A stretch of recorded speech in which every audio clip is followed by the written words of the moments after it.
తయారు చేశారని కూడా మరి చెప్పారు. కూలంకుషంగా చూద్దాం.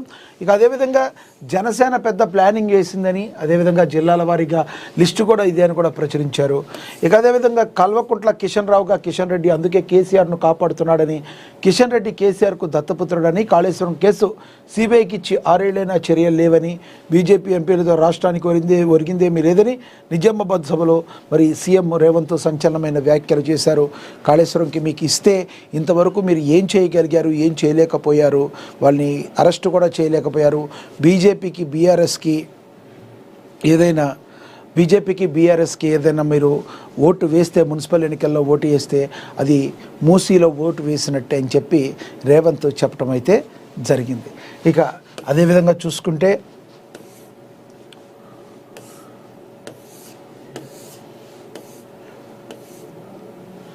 కేసీఆర్కు చెప్పుకుడు ఎందుకు తినిపించడం లేదని చెప్పి కిషన్ రెడ్డి చెప్పారు.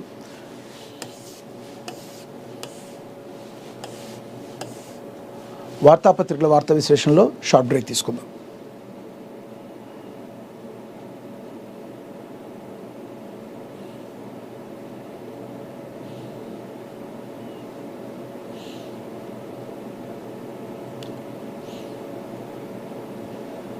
షార్ట్ బ్రేక్ తీసుకుందాం.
షార్ట్ బ్రేక్ తీసుకున్నాం అని చెప్పారు.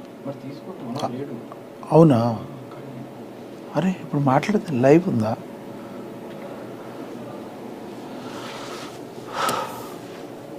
రైట్. ఇక జనసేన పెద్ద ప్లానింగే చేసిందని, మున్సిపాలిటీలో మొదలు జిహెచ్ఎంసీ నాటికి శక్తిగా వచ్చే అసెంబ్లీలో అడుగు పెట్టాలని ఫిక్స్ అయిందని, 336 వార్డుల్లో పోటీ చేస్తున్న జనసేన కరీంనగర్లో 56, నిజామాబాద్లో 48 స్థానాల్లో ప్రచారానికి జనసేనాని పవన్ దూరమని, జిహెచ్ఎంసీ సమయంలో రంగంలోకి దిగారని, జనసేన తెలంగాణలో దూకుడుగానే పోటీ చేస్తుందని, మున్సిపల్ బరిలో ఎంట్రీ ఇచ్చి జిహెచ్ఎంసీ నాటికి శక్తిగా మారిందని, వచ్చే అసెంబ్లీలో ఖచ్చితంగా అడుగు పెట్టాలని ప్లాన్ చేస్తుందని, పెద్ద ప్లానింగ్తోనే బరిలోకి దిగిందని, రాష్ట్రంలో ఈ నెల 11న జరగనున్న మున్సిపల్ ఎన్నికల్లో జనసేన పార్టీ 336 వార్డుల్లో పోటీ చేస్తుందని, జనసేన పార్టీ పోటీ చేస్తున్న స్థానాలపై అధికారికంగా పత్రికా ప్రకటన విడుదల చేస్తుంది. ఒకేసారి జనసేన పార్టీ ఇన్ని స్థానాల్లో పోటీ చేయడం సామాన్యమైన విషయం కాదు. పవన్ కళ్యాణ్ మున్సిపల్ ఎన్నికల ప్రచారానికి రావాలని మొదట భావించిన తెలంగాణ, ఆంధ్రలో ఉన్న ప్రత్యేక పరిస్థితులు ఎన్నికల ప్రచారానికి ఇది సరైన సమయం కాదని భావించినట్లుగా తెలుస్తుంది. జిహెచ్ఎంసీ ఎన్నికల సమయంలో ప్రచారంలోకి దిగితే ప్రభావం బలంగా ఉంటుందని నిర్ణయానికి వచ్చినట్లుగా తెలుస్తుంది. ఇక అదేవిధంగా జిల్లాల వారీగా తమ పార్టీ అభ్యర్థులు ఎంతమంది పోటీ చేస్తున్నారో పేర్కొంది. అత్యధికంగా కరీంనగర్ జిల్లాలో 56 వార్డులు, అత్యల్పంగా మహబూబాబాద్ జిల్లాలో 5 వార్డుల్లో పోటీ చేస్తుంది. 11న జరగనున్న మున్సిపల్ ఎన్నికల్లో తెలంగాణ వ్యాప్తంగా 336 వార్డుల్లో పార్టీ అభ్యర్థులు పోటీ చేస్తున్నారని, వారి నామినేషన్ పత్రాలను రిటర్నింగ్ అధికారులు ఆమోదించారని తెలిపింది. ఈ ఎన్నికల్లో జనసేన పార్టీ అభ్యర్థులు గాజు గ్లాసు గుర్తుపై పోటీ చేస్తున్నట్లుగా స్పష్టం చేసింది. జన సైనికులు, వీర మహిళలు పార్టీ అభ్యర్థుల గెలుపున కృషి చేయాలని విజ్ఞప్తి చేస్తుంది. నిజామాబాద్లో 48, కొత్తగూడెంలో 22, రంగారెడ్డిలో 21, ఖమ్మంలో 17, వరంగల్లో 20, నల్గొండలో 46, మహబూబ్ నగర్లో 44, మహబూబాబాద్లో 5, మెదక్లో 18, కరీంనగర్లో 56, ఆదిలాబాద్లో 39 జనసేన పోటీ చేస్తుంది. మున్సిపాలిటీలో గ్లాస్ బోని షురూ చేయాలని భావిస్తుంది. సినీ నటుడు యువ హీరో తనీష్ ప్రచారానికి కూడా మరి మంచి స్పందన లభిస్తుందని కూడా ప్రచురించారు. ఇక బాత్రూమ్ క్లీన్ చేసే కెమికల్స్తో కల్తీ నెయ్యి తయారు చేశారని చెప్పి చంద్రబాబు మరో బాంబు అయితే పేల్చారు.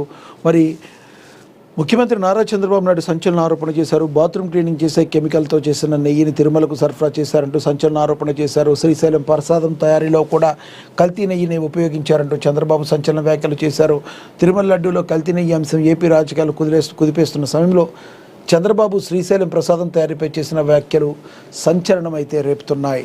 మరి ఈ రకంగా సంచలనం రేపుతుంటాన్ని మనం గమనించవచ్చు. సో ఓవరాల్గా చూసుకుంటే మరి చంద్రబాబు నాయుడు ఈ రకంగా మరి అక్కడ ఏదైతే ఇప్పుడు వరకు తిరుమలలో ఏ రకంగా జరుగుతుందో మరి తిరుమలలో జరిగిన దాన్ని అదేవిధంగా శ్రీశైలం కూడా జరిగింది అనటం మరి చాలా వివాదాస్పదంగా మారింది అయితే మనమైతే చెప్పుకోవచ్చు. ఇక కేసీఆర్ చెప్పుకుడు ఎందుకు తినడం లేదని కూడా మరి కిషన్ రెడ్డి ప్రశ్నించారు. ఇక అరవ శ్రీధర్ మామూలుడు కాదు, మరో ఇద్దరు మహిళలతోనూ చాటింగ్ హిస్టరీ బయటపెట్టిన వీణ అని కూడా ప్రచురించారు. ఇక అదేవిధంగా ఆదిలాబాద్ కాంగ్రెస్లో ప్రచార జోరు, కంది శ్రీనివాసరెడ్డి ఆధ్వర్యంలో గల్లీ గల్లీలో హోరు దూసుకుపోతున్న కాంగ్రెస్ అభ్యర్థులను ప్రచురించారు. ఇంకా అదేవిధంగా చూసుకుంటే 2 ఏళ్లలో కాంగ్రెస్ పాలనలో రాష్ట్రాభివృద్ధి శూన్యమని, ఇచ్చిన హామీలను విస్మరించి బుకాయిస్తున్న రేవంత్ సర్కార్ బీఆర్ఎస్ పార్టీ శాసనసభ పక్ష నేత మాజీ మంత్రి ఎమ్మెల్యే హరీష్ రావు చెప్పారని కూడా ప్రచురించారు.